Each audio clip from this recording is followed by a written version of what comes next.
श्री कृष्णा मित्रों, मैं प्रियंका स्वागत करती हूँ आपका जीवन और अध्यात्म में। आज की चलिए कहानी सुनते हैं। मैं रोज़ रोज़ नई नई कहानियाँ लेके आती हूँ और कहानियाँ हमारे जीवन से संबंधित होती हैं और हमारे धर्म से संबंधित। तो चलिए सुनते हैं। की कहानी है अवसान माता की। एक गांव में एक सास और बहू रहते थे। बहू अपनी सास पर बहुत गुस्सा करती थी क्योंकि सास बूढ़ी होने के कारण कोई भी काम नहीं कर पाती थी।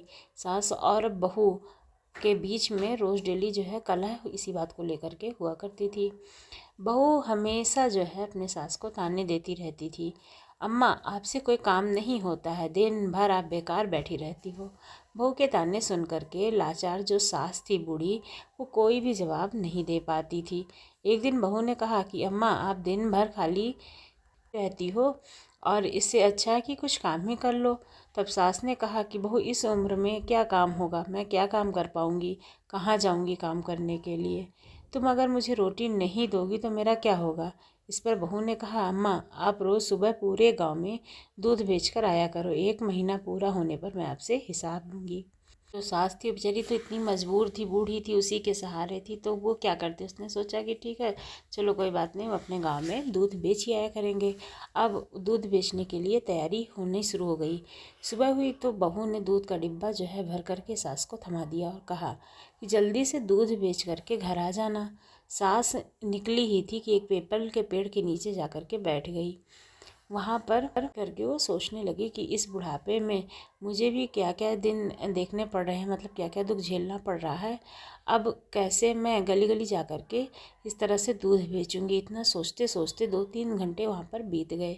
इसके बाद सास ने मन में विचार करते हुए इस दूध को उसी पीपल के ऊपर डाल दिया।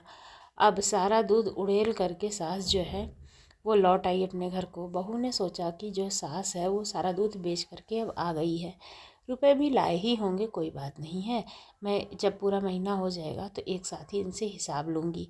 इस तरह से वो सोचने लगी और फिर इसके बाद में उसने उससे कुछ पूछा नहीं अपनी सास से।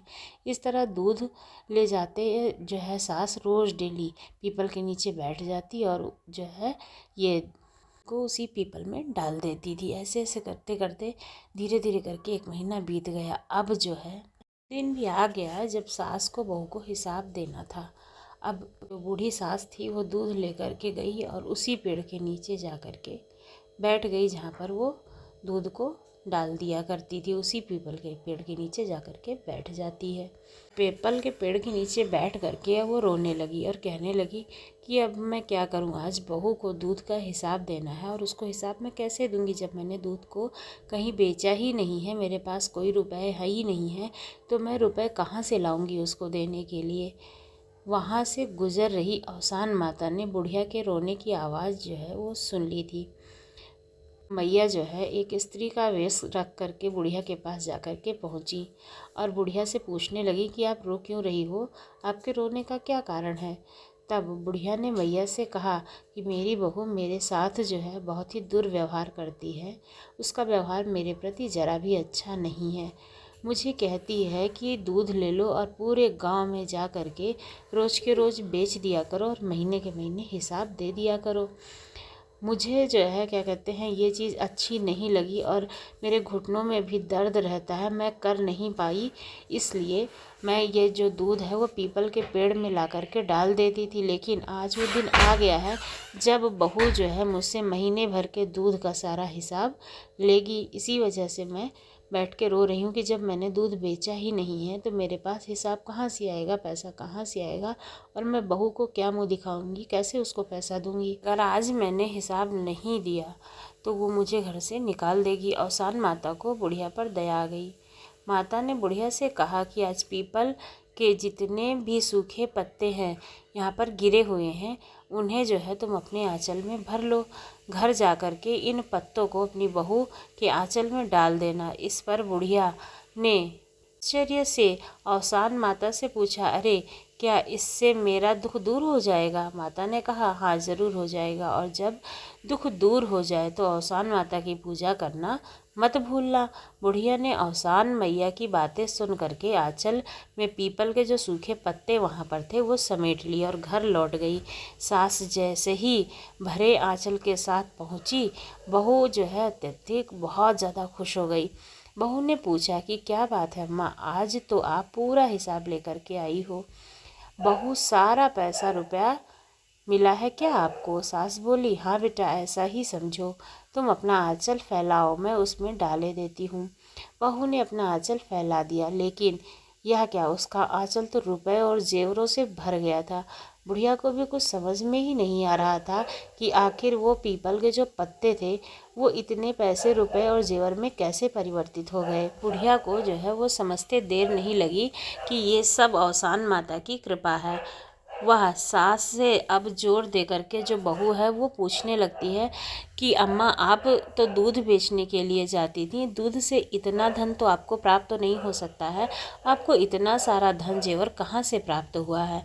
बुढ़िया बेचारी बहुत ही सीधी साधी थी। बहू ने उसे जोर दे करके पूछना शुरू किया कि इतना सारा धन कहाँ मिला है। तो जो बुढ़िया है उसने बहू को सारी कहानी कह सुनाई।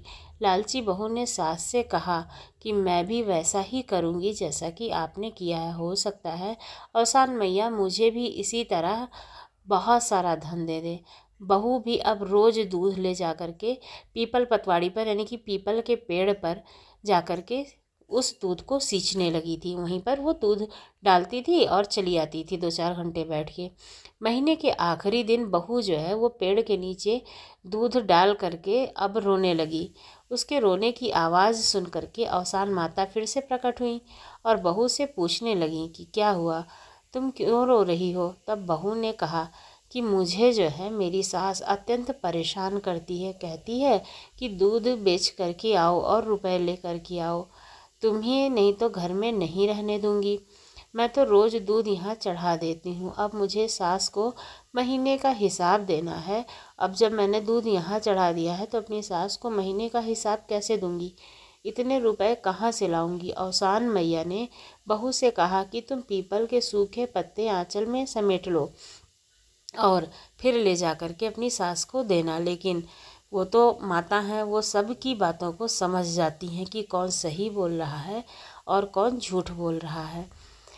तब जो बहू है वो खुशी खुशी ढेर सारे पत्तों को अपने आंचल में भर लेती है। लेकिन ये क्या था, बहू ने जैसे ही सूखे पत्ते आंगन में डाले वो सब सांप बिच्छू के रूप में परिवर्तित हो गए और उसे काटने दौड़ने लगे। घबरा करके वो औसान माता के पास गई और मैया से कहा कि आपने हमारी बूढ़ी सास के साथ में इतना पैसा दिया था और मेरे साथ में इतना गलत व्यवहार किया है।